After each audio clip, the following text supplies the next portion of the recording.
No vivas atemorizado por lo que ven tus ojos, por las circunstancias en tu vida o lo que oyen tus oídos, las malas noticias. Vive según las promesas de Dios a tu vida. El cristiano no debe de vivir de acuerdo con sus circunstancias porque éstas van a fluctuar y van a cambiar.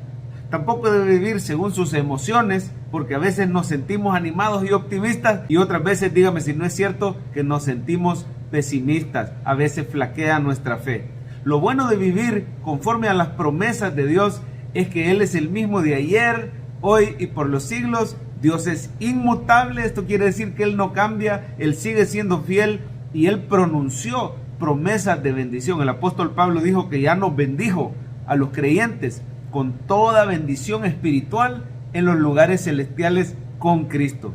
El Señor dijo y no se va a arrepentir. Él no es hombre para que mienta, ni hijo de hombre para que se arrepienta. Por eso debemos de vivir confiando en las promesas de Dios, porque estas son inmutables. 2 veces en el Salmo 56 el salmista dice: en Dios he confiado, no temeré. ¿Qué puede hacerme el hombre? Pero cuando dice que ha confiado en Dios, dice que ha confiado en las promesas de Dios y ha confiado en la palabra de Dios. Mire por favor el versículo 4 y en su Biblia, estoy en el Salmo 56, dice: en Dios alabaré su palabra, en Dios he confiado, no temeré.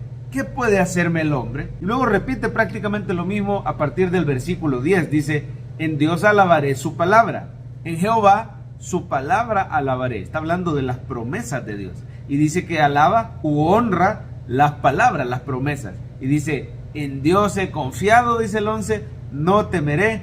¿Qué puede hacerme el hombre? Hay un versículo ahí en Hebreos que dice: de manera que podemos decir confiadamente, el Señor es mi ayudador, no temeré lo que me pueda hacer el hombre. Está retomando estos versículos del Salmo 56. Me encanta porque lo que el salmista está diciendo es que él ha creído en las promesas del Señor, ha confiado en Dios, no tiene por qué temer sus circunstancias o lo que le puedan hacer los hombres. ¿Sabe lo que estaba pasando en el Salmo 56? David andaba huyendo de Saúl y fue a parar a la tierra de sus enemigos, los filisteos. Lo llevaron delante del rey de los filisteos y su vida corría peligro porque le dijeron: mira, rey, este es el hombre que decían Saúl mató a miles y David mató a 10,000. Este es el que nos mató a Goliat. Y David, para evitar que lo mataran, se tuvo que fingir como que estuviera loco, pero estaba sumamente afligido. Mira el versículo 1, dice: ten misericordia, oh Dios, porque me devoraría el hombre. Me oprime combatiéndome cada día. Todo el día mis enemigos me pisotean. Muchos son los que pelean contra mí con soberbia. Pero ahí es donde él dice en el versículo 3: en el día que temo, yo en ti confío. ¿Qué debemos de hacer cuando sentimos temor? Vamos a las promesas de Dios. Las promesas de Cristo y su palabra son esa roca firme en la que podemos descansar.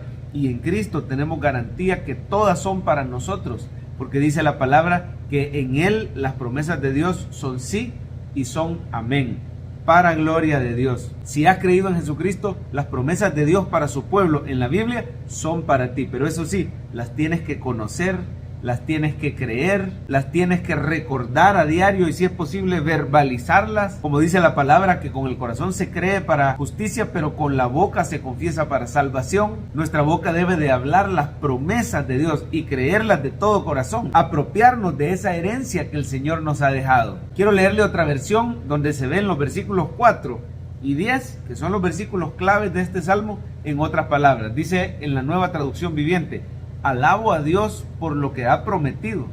En Dios confío. ¿Por qué habría de tener miedo?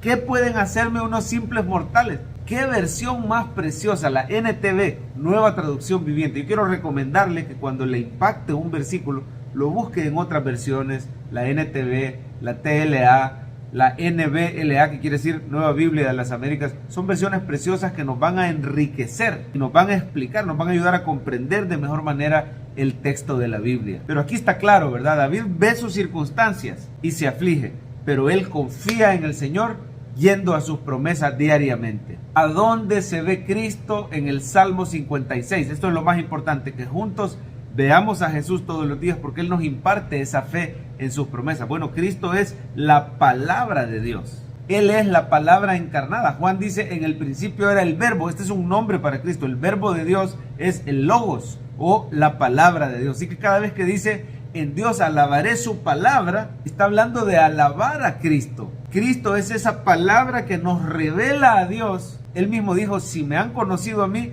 han conocido al Padre. Cristo nos revela al Padre y podemos alabar a Cristo y creer en sus promesas. Es en Cristo que esas promesas son dadas a nosotros y son cumplidas. Así que Cristo es la palabra de Dios que aparece en el versículo 4, aparece también en el versículo 10. Pero mire qué preciosa esta profecía de la resurrección en el versículo 13.